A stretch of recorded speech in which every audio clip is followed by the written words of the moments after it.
Assalamualaikum warahmatullahi wabarakatuh. Setelah kenabian Nuh alaihissalam, nabi yang diutus setelah itu adalah Nabi Hud alaihissalam. Jadi ada 4 orang nabi yang berasal dari Arab. Yang pertama Nabi Hud alaihissalam, kemudian Saleh, Syuaib, dan Nabi kita Muhammad sallallahu alaihi wasallam. Nabi Hud alaihissalam menjadi yang pertama yang berasal dari Arab.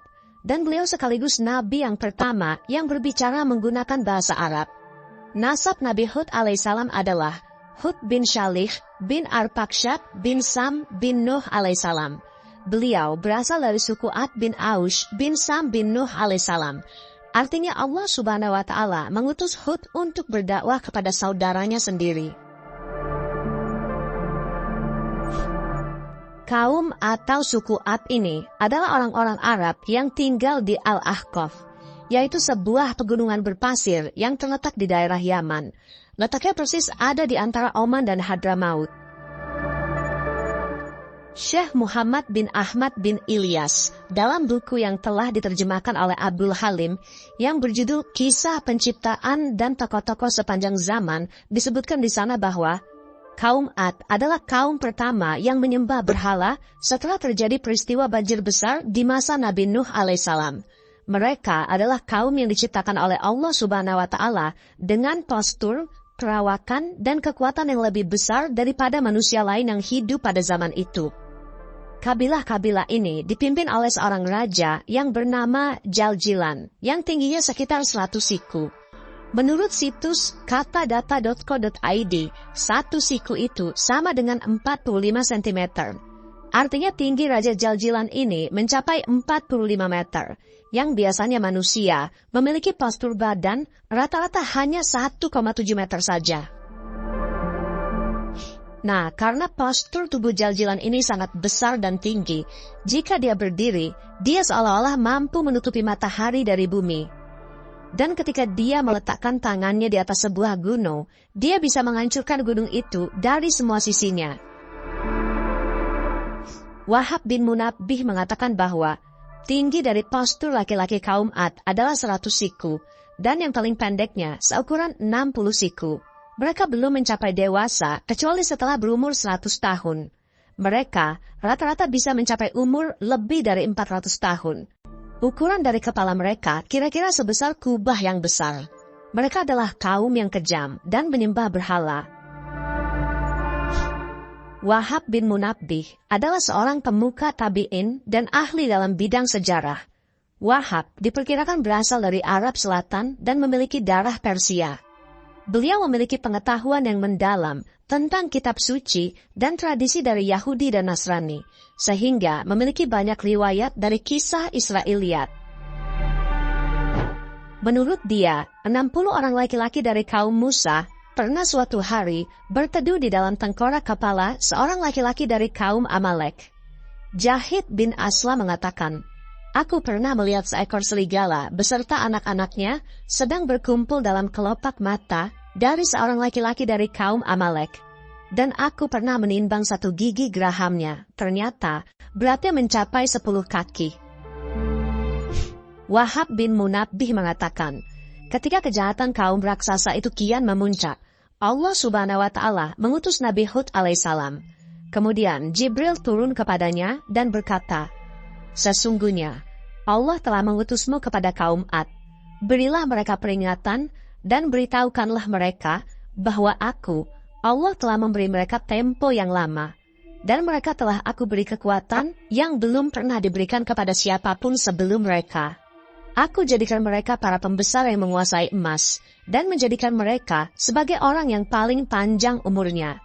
Datanglah kepada mereka, dan ajaklah mereka untuk bertauhid, agar mereka tidak menyembah berhala, untuk kemudian menyembah Allah subhanahu wa ta'ala."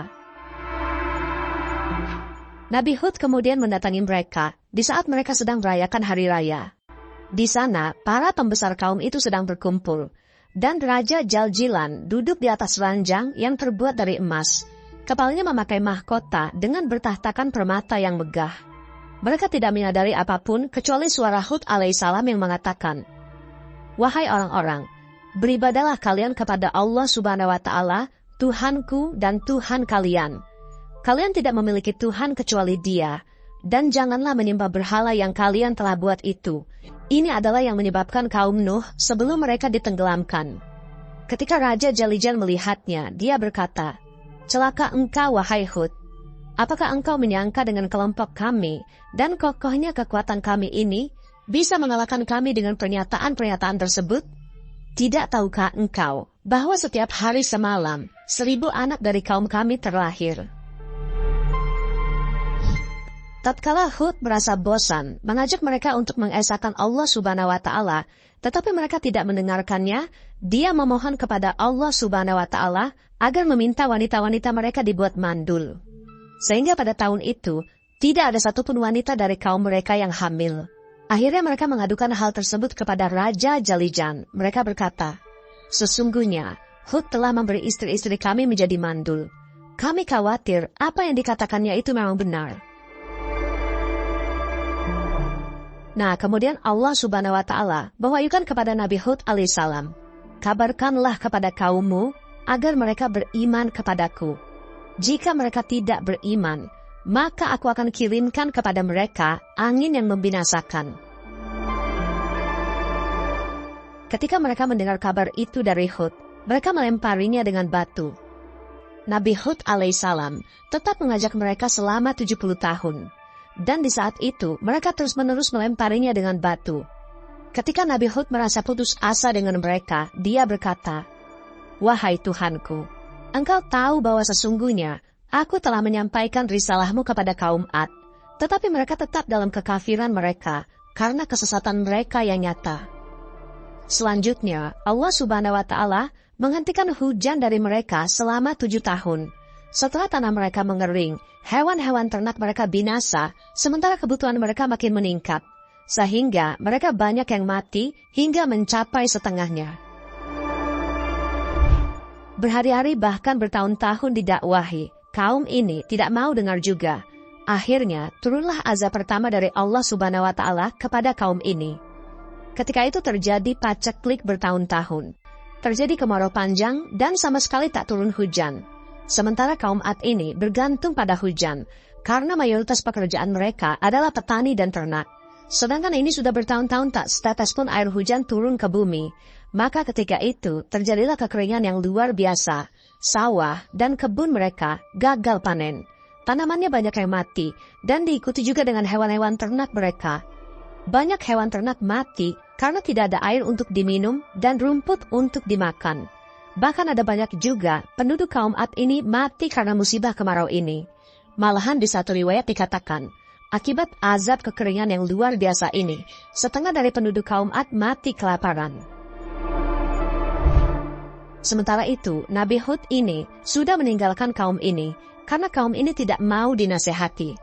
Akhirnya ketika sebelum kemarau ini terjadi, Nabi Hud safar ke Mekah, atau beliau pindah dari Al-Ahqaf ke Mekah. Dan dia tinggal bersama kaumnya yang percaya akan dakwahnya. Ketika musibah kemarau ini terjadi, maka diutuslah 7 orang dari kaum Ad ini ke Mekah untuk berdoa kepada berhala-berhala yang ada di Mekah saat itu.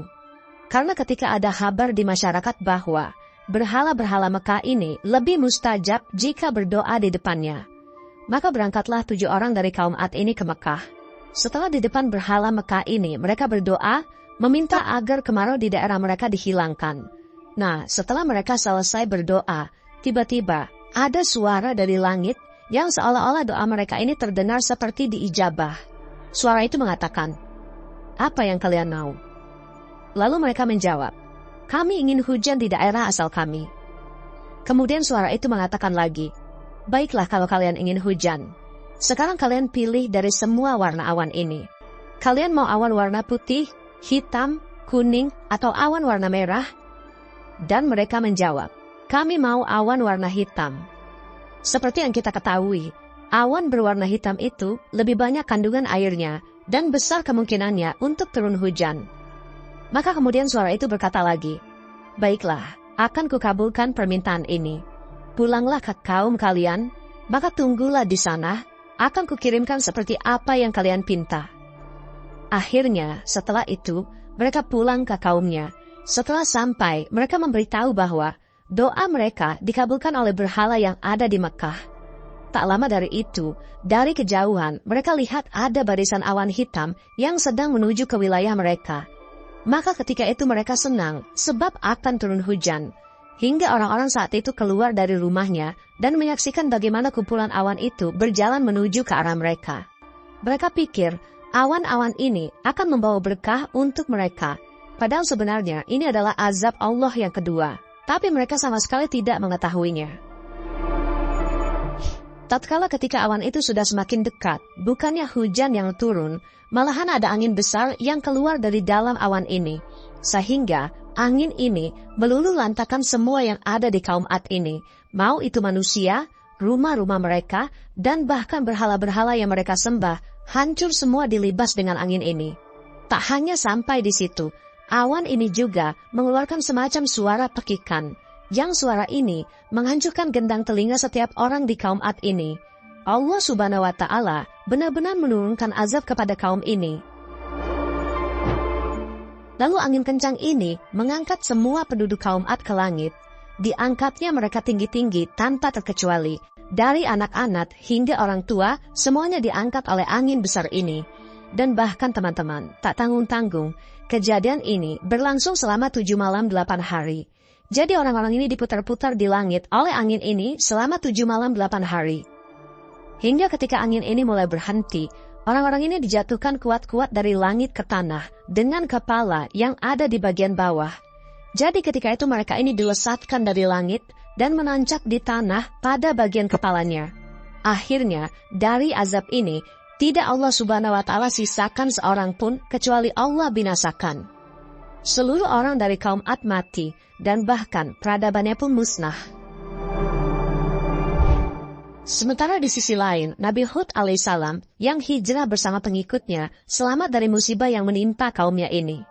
Setelah keadaan cuaca kembali tenang dan tanah Al-Ahqaf sudah menjadi sunyi senyap dari kaum Ad karena mereka seluruhnya telah mati, Nabi Hud alaihissalam pergi berhijrah lagi menuju Hadramaut Yaman.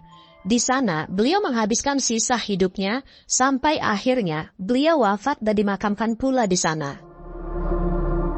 Hingga sekarang, makamnya yang terletak di atas sebuah bukit, di suatu tempat yang kurang lebih berjarak 50 km dari kota Siwul, selalu dikunjungi para peziarah yang datang dari berbagai penjuru dunia, terutama pada bulan Sya'ban. Wallahu a'lam bishawab, semoga kisah ini bermanfaat, lebih dan kurangnya mohon dimaafkan, yang benar datangnya dari Allah Subhanahu wa Ta'ala, khilaf atau keliru itu datangnya dari saya pribadi sebagai manusia biasa. Sampai ketemu di kisah-kisah seru yang penuh makna selanjutnya. Saya akhiri. Wassalamualaikum warahmatullahi wabarakatuh.